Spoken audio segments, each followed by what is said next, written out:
नमस्कार मित्रों, मैं आपका मित्र दीपक तनेजा आप सभी का स्वागत करता हूं आपके सबसे लोकप्रिय चैनल योर कालचक्र में। मित्रों, हम अपने नक्षत्रों के उपाय की सीरीज में आज फिर अपनी आदरणीय बहन हेमलता जी के साथ बैठे हैं। हेमलता जी एक बहुत अच्छी विद्वान है, उन्होंने ये अपने कार्यों से स्थापित किया है, तो आज हम उनसे सीखने के लिए बैठे हैं। देखते हैं आज वो हमें क्या सिखाती हैं। बहन जी, आपका नमस्कार। स्वागत है। नमस्कार सर, नमस्कार मेरे कालचक्र की व्यूअर्स को। और हम ये नक्षत्र की सीरीज हमने शुरू की है, थोड़ा डिले हो गया, कोई बात नहीं है, लेकिन अब हम दोबारा से हमने कृत्तिका नक्षत्र तक हमने काम किया था। आज हम रोहिणी नक्षत्र पर बात करेंगे कि रोहिणी नक्षत्र क्या है, क्योंकि अब और सबसे इंटरेस्टिंग नक्षत्र है, सबसे बढ़िया नक्षत्र है जिस पर कि चंद्रमा उच्च का होता है सर। ये एक ऐसा नक्षत्र है, देखिए हम वृष राशि में बात कर रहे हैं, वृष राशि में ये रोहिणी नक्षत्र पड़ता है। और आपको रोहिणी नक्षत्र के नाम से ही हमको पता चल जाता है कि रोहिणी नक्षत्र क्या है। यानी एक ये लाल वर्ण का, और इसकी जो प्रवृत्ति है, जो हमें ये दिखाई देता है जिस तरह का, ये एक बैलगाड़ी की तरह दिखाई देता है। यानी रोहिणी, रोहिणी का मतलब है रोहन करने वाला, यानी किसी को खींच के चलाने वाला। इसकी सारी बातें इसके नाम में ही निहित है सर। तो ये नक्षत्र जो है बहुत तीव्र प्रबुर जोश होता है आदमी के अंदर, विचारों का आदान प्रदान है। मैं आपको इसके साथ ही बताना चाहूंगी कि रोहिणी नक्षत्र में चंद्रमा उच्च का होता है, ये वृष राशि है। ये वही नक्षत्र है कि इस नक्षत्र के अंदर वृष राशि के जो पॉजिटिव रिजल्ट्स हैं, वो सारे रिजल्ट इस रोहिणी नक्षत्र में ही आके मिलते हैं। आपको अगर किसी को देख करके पता लग जाए, चाहे वो वृष लगन का नहीं है लेकिन वृष राशि में और वो भी रोहिणी नक्षत्र का है, तो उसके सारे इफेक्ट आपको शुक्र के पूरे दिख जाएंगे।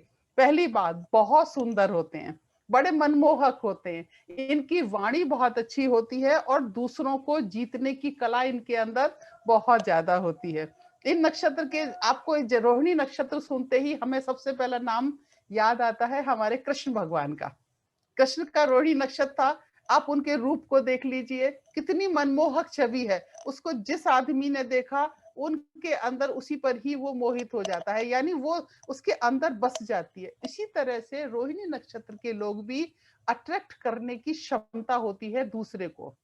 और इनके इनके देखने में, चाहे बेशक जरूरी नहीं है कि ये सुंदर रंग सफेद ही हो, लेकिन ये अगर सांवले भी होंगे तब भी इनकी छवि जो है बहुत मनमोहक होती है, बहुत दूसरों की हेल्प करने वाले होते हैं, और ये क्रिएटिव होते हैं। इनके अंदर एक रचनात्मक शक्ति होती है, दूसरों को चलाने वाले होते हैं। और जैसा कि रोहिणी के नाम से विदित है कि चलाने मतलब रोहन, खींचने वाले बैल को, तो ये मैंने रोहिणी नक्षत्र वालों को देखा है कि ये अपने परिवार की, इवन चाहे आदमी हो या औरत हो, कोई भी होगा, वो अपने परिवार की धुरी होता है, अपने परिवार को कहते हैं ना खींच के ले जाने वाले, यानी गाइड करने वाले। ये गाइड बहुत अच्छे होते हैं अपने परिवार को, अपने साथ के जितने भी इनसे संबंधित लोग होते हैं, ये उन सबको भी बहुत अच्छी सलाह भी देंगे। ये कर्तव्यनिष्ठ बहुत होते हैं, ये रचनात्मक होते हैं, और ये जो है दूसरों के लिए कहते हैं ना, ये सोशल वर्क में भी बहुत पाए जाते हैं। आप देखेंगे ये सोशल वर्क भी बहुत करते हैं ऐसे लोग। और इन लोगों के अंदर सारी कहते हैं ना, जितनी भी शुक्र से संबंधित चीजें हैं वो इनके अंदर मिलेगी। देखने में मतलब अच्छी अच्छी चीजों के शौकीन होंगे, बड़ी बड़ी गाड़ियों के शौकीन हैं, अच्छे कपड़े पहनना, अच्छा रहना, अच्छे से, और हर चीज को बहुत सिस्टमेटिक तरीके से रखना, ये इनका एक विशेष गुण होता है। ये इनके सबसे बड़ी बात है कि इसके अंदर आप देखिए कि ब्रह्मा जी इनके देवता हैं रोहिणी नक्षत्र के। अब ब्रह्मा कौन है? ब्रह्मा क्रिएटिव हैं, क्रिएटिविटी, यानी जैसे मूर्तिकार होता है ना एक, तो मूर्तिकार जैसी इनकी प्रवृत्ति होती है कि किसी चीज को एक आकार देने वाले लोग होते हैं। इवन ये अपने बच्चों को भी, जो बच्चे चाहे इनके बच्चे हों या इनके अपने परिवार में हो, ये सबको एक अलग ही अंदाज में लेकर के, उसकी जो कहते हैं ना, इनकी एक पारखी नजर, जिसको मैं सही शब्द में यूज करूंगी कि इनके अंदर पारखी नजर होती है इनकी, और ये सबको उस पारखी नजर से पहचान लेते हैं कि किसके अंदर क्या क्षमता है, और ये उसकी उस क्षमता को निकालने में जुट जाते हैं, और ये उसको उसका मुकाम पर पहुंचा देते हैं। पर ये क्या होता है कि हर चीज के पॉजिटिव एस्पेक्ट भी हैं तो नेगेटिव भी हैं। अब ये पारखी नजर क्या होता है कई बार मीन मेक निकालने वाली भी हो जाती है। यानी आप किसी के अंदर कमियां निकालने वाले हो जाएंगे कि बहुत बारीकी से किसके अंदर कमी है। दूसरा इसके अंदर क्या होता है कि थोड़ी सी कहते हैं ना, जैसे चंद्रमा में 16 कलाएं हैं, जैसे कृष्ण भगवान ने अपनी अलग अलग तरीके से गाइड बिना शस्त्र उठाए महाभारत जिता दी उन्होंने, इसी तरह से ये लोग भी साम दाम दंड भेद सब तरह की प्रवृत्ति रख करके जो इनको काम दिया जाता है उस काम को पूरा भी करते हैं। और इनके अंदर बस एक दो ही कमियां जो मैंने पाई हैं, वो दो कमियां यही हैं कि एक तो ये मीन मेक बहुत निकालते हैं और एक ये कंपैरिजन बहुत करते हैं। आप जिससे कोई भी बात की, मेरा बच्चा ऐसा और तुम्हारा बच्चा, मेरा बच्चा तो ऐसा, जबकि अपने बच्चे अपना परिवार बहुत अच्छा होगा लेकिन इनको वो चीज में कमी दिखाई देगी और दूसरे को मतलब उसके अंदर अच्छा है चीज। तो हर चीज में कंपैरिजन, चाहे वो कुछ इवन खाने का हो या अपने परिवार से सब कुछ भी हो, ये कंपैरिजन तुलना बहुत करते हैं अपने भाई बाप से। और चंद्रमा इसके अंदर, इसका नक्षत्र का में उच्च का होता है, कोमलता इसके अंदर है, तो ये अपनी पिता की बजाय ये अपनी माता के बहुत करीब होते हैं। माता के अंदर इनका बहुत ज्यादा अपनी माता से बहुत लगाव होता है और ये जो है इसी के अंदर ही सबसे ज्यादा अफेक्शन वहीं पर रखते हैं। और इसके अंदर सबसे बड़ी बात है कि देखिए नवांश की जब हम बात करते हैं तो ये नवांश में जो है इसके अंदर जो पहला नवांश पड़ता है, क्योंकि ये 10 डिग्री से शुरू होता है वृश्चिक लगन में, तो 10 डिग्री यानी चौथा नवांश आता है और चौथे नवांश यानी पहला नवांश इसमें मेष का पड़ता है, तो यानी मंगल का प्रभाव भी इसके ऊपर आता है। दूसरा जब उसके बाद दूसरा जो नक्षत्र पड़ता है, दूसरा नवांश जो पड़ता है वो शुक्र का पड़ता है। तो देखिए चंद्रमा इसमें स्वामी हो गया और नक्षत्र जो स्वामी जो है इसका दूसरे चरण का स्वामी जो है वो कौन हो गया, वो शुक्र हो गया। तो शुक्र की भी इसके अंदर पूरी प्रवृत्ति आ गई, शुक्र की राशि है और शुक्र के सेकंड चरण का स्वामी भी वो शुक्र बन गया, तो इनके अंदर बहुत जबरदस्त क्रिएटिविटी भी आ गई।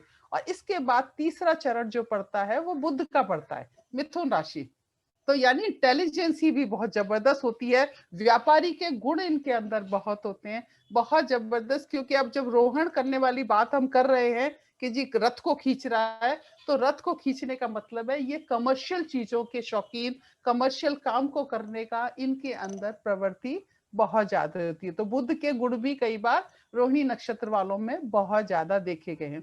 उसके बाद चौथा आता है चंद्रमा का। चंद्रमा चौथा चरण जो है वो चंद्रमा का नक्षत्र पड़ता है, तो इसके अंदर शुक्र चंद्र का पूरा प्रभाव होता है इनके ऊपर। ये भौतिक सुरक्षा, माता से मातृ पक्ष की तरफ इनका बहुत जबरदस्त अफेक्शन, स्वामित्व का घोतक है। ये इनके अंदर जो है बहुत ही ज्यादा दूसरों को समझने की शक्ति, भविष्य वक्ता के रूप में भी होते हैं। पर ये यहाँ पर चंद्रमा अगर, फिर वही कहूंगी क्योंकि मैं आपको एक संदर्भ डिफरेंट दिखाने की कोशिश करती हूँ कि देखिए नक्षत्र तो आपको सब बताएंगे, लेकिन मेरा पर्पस होता है आपको एक अलग नजरिया देना। अलग नजरिए से मतलब है कि आप अगर देखिए जैसे रोहिणी के पहले नक्षत्र में आपका मंगल पीड़ित है, तो वहां पर आपके अंदर साहस तो होगा, लेकिन वो साहस शुक्र के साथ मिलकर के वो आपको गलत आदतों में ले जाएगा।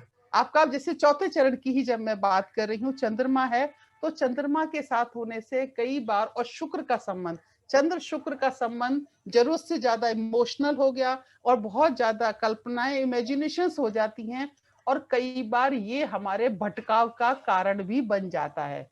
हम जान चाहे अनचाहे किसी के साथ कहते हैं ना, उसके साथ अफेक्शनेट हो जाते हैं, उसकी तरफ आकर्षित होते चले जाते हैं, जिसका कि पता हमें बाद में लगता है कि ये हमारे लिए कहीं ना कहीं हमारे लिए दुखदाई या हमारे लिए बदनामी का कारण बन रहा है, जो कि पहले शुरू होता है फ्रेंडशिप से, भावनात्मक लगाव के थ्रू, लेकिन बाद में ये आगे चल के हमारे लिए खराब हो जाता है। तो इसीलिए इन सब चीजों को हमें अब जब आपके को देख लेना होता है कि आपको मैंने बता दिया कि चंद्रमा का यानी पहला चरण मंगल, दूसरा शुक्र, तीसरा बुध और चौथा चंद्रमा।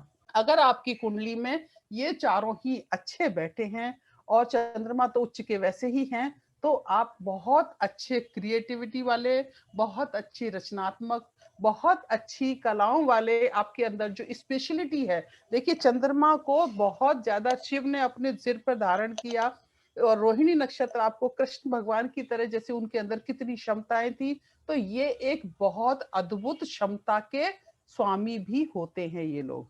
और इनके अंदर जो एक क्वालिटी मैंने और देखी है कि कितनी भी विकट परिस्थिति आ जाए, ये उस विकट परिस्थिति में थोड़ी देर तो परेशान होते हैं, लेकिन उसके बाद उसका हल ढूंढ लेते हैं कि उसका क्या हल हो सकता है, यानी और उसके बाद उसको निकल करके और फिर ये वापस से खड़े हो जाते हैं और फिर से जूझने की क्षमता जो है इनकी और उस चीज को पूरा करने की जो क्षमता है वो इनके अंदर बहुत स्पेशल होती है। जनरली नहीं तो कहा जाता है चंद्रमा का नक्षत्र है तो आदमी बहुत जल्दी डिप्रेशन, ये लोग डिप्रेशन में नहीं आते। वो तो बात की बात है कि अगर चंद्रमा चतुर्थ चरण में हो और बहुत ज्यादा पीड़ा हो तब जरूर कभी होगा, अदरवाइज ये उस डिप्रेशन में भी उस सीमा तक नहीं जाते जिस सीमा तक कि कहीं कोई गलत कदम उठा जाए, क्योंकि ये एक क्रिएटिविटी वाले लोग हैं और ये रचना प्रोडक्टिविटी वाले लोग हैं। ये इनको अगर कोई काम सौंपा जाए तो ये उस काम को बहुत अच्छे तरीके से करते हैं। तो ये है चंद्रमा का रोहिणी नक्षत्र का प्रभाव और आपको इसके थ्रू देखना होगा। जैसा कि हमें सभी में यवनाचार में भी बताया है, पहले चरण में सौभाग्य मिलता है क्योंकि मंगल है, मंगल लग्न का काल पुरुष का मंगल उसका स्वामी भी है तो ताकत भी है। दूसरे चरण में वो आपके साथ हो गया, तीसरे में डरपोक हो गए, चौथे में सत्यवादी होते हैं। ऐसे ही मान सागराचार में भी बोला गया है कि प्रथम चरण में शुभ लक्षण वाले होंगे, द्वितीय में विद्वान। तो ये सारे इनके चरणों के प्रभाव हैं। और आपको जैसा कि पता है रोहिणी नक्षत्र जो है हमारे गले की सूजन, गहंगा रोग या ठंडी जैसे शीत ज्वर होता है, ठंड लगना, कफ का है, पैरों में दर्द, सिर में दर्द, छाती में दर्द, स्त्रियों के मासिक धर्म से संबंधित जो भी ये परेशानियां होती है उसमें भी ये काफी हद तक यहाँ पर परेशानी वाला है। तो इस तरह की अगर आपको कभी कोई परेशानी हो तो आप रोहिणी नक्षत्र के इस वेद मंत्र का आप कर सकते हैं। आप इस मंत्र को करिए। और रोहिणी नक्षत्र का जो पेड़ है वो जामुन का पेड़ होता है। आप कहीं पर भी अगर आप रोहिणी नक्षत्र में परेशान हैं तो आप जामुन का पेड़ लगवाएं और वो पेड़ इस जगह पर लगवाएं जिससे लोग इसको खा सकें। और इसके बाद कुछ उपाय मैं आपको बताऊंगी कि रोहिणी नक्षत्र, क्योंकि देखिए आपको पता है चंद्रमा को शिव ने अपने ऊपर धारण किया था, तो आप शिव की उपासना करें। इसके साथ ही ओम नमः शिवाय का जाप करें और डेली आप गायत्री मंत्र का और सूर्य के मंत्रों का लाभ लेकर के भी आप इससे फायदा उठा सकते हैं। और आप मोती का, क्योंकि चंद्रमा का प्रभाव इसके ऊपर है, तो आप मोती धारण कर सकते हैं। आप सोमवार का व्रत भी कर सकते हैं, सोमवार की पूजा भी कर सकते हैं, जो शिव से संबंधित पूजा होती है उसको भी अगर आप करेंगे तो उसके। और सबसे बड़ी बात है, मैंने आपको जैसा बताया था रोहन, यानी इसके अंदर बैल है, तो बैल यानी वही, क्योंकि जानवरों से संबंधित भी कहीं इसका लुक आता है, तो इसी के लिए ही आपको गाय की सेवा भी करनी चाहिए, रोटी देके, चारा देके, जल देके, या उनके लिए चारे का प्रबंध कहीं भी किसी भी उसमें जाकर के आप प्रबंध करा सकते हैं। और रोहिणी नक्षत्र का एक बीज मंत्र छोटा सा भी है कि आप ऊपर वाले मंत्र को ना पढ़ें और आप इसको मंत्र को ओम रिम ओम लिम का रोज 108 बार मंत्र का इसका जाप करें, तो ये भी नक्षत्र आपको काफी हद तक परेशानी से आपको निवृत्ति मिल सकती है। बहुत बढ़िया। आपने नक्षत्र के उपाय, नक्षत्र के जो गुण और उनके चरण वाइज जो बताए हैं, बहुत अच्छे से बताए। मैं सभी से आग्रह करूंगा कि आदरणीय हेमलता जी का मोबाइल नंबर आप नोट डाउन करें, उनको डायरेक्टली आप संपर्क करें। अगर आप कुंडली दिखाना चाहते हैं, वो पढ़ाती भी हैं, अगर कोई पढ़ना चाहता है तो आप उनसे संपर्क कर सकते हैं। इसी के साथ नमस्कार, धन्यवाद।